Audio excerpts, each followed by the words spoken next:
तो अस्सलाम वालेकुम guys, welcome my blog. So guys, आज हम क्लास में नहीं गए क्योंकि काम नहीं था। यहाँ पे पेंट का काम था तो हम पेंट करने के लिए आ गए। ये सैफ भाई सामने ही खड़े हैं मेरी वीडियो में। ये आ ही जाते हैं जैसे मर्जी करें।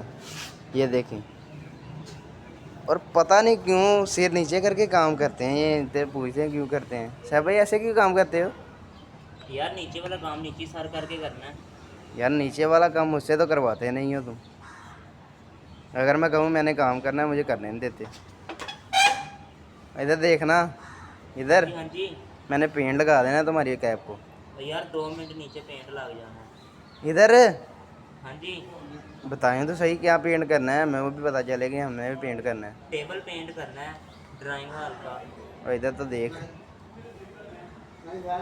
देख तो सही इधर। यार 2 मिनट।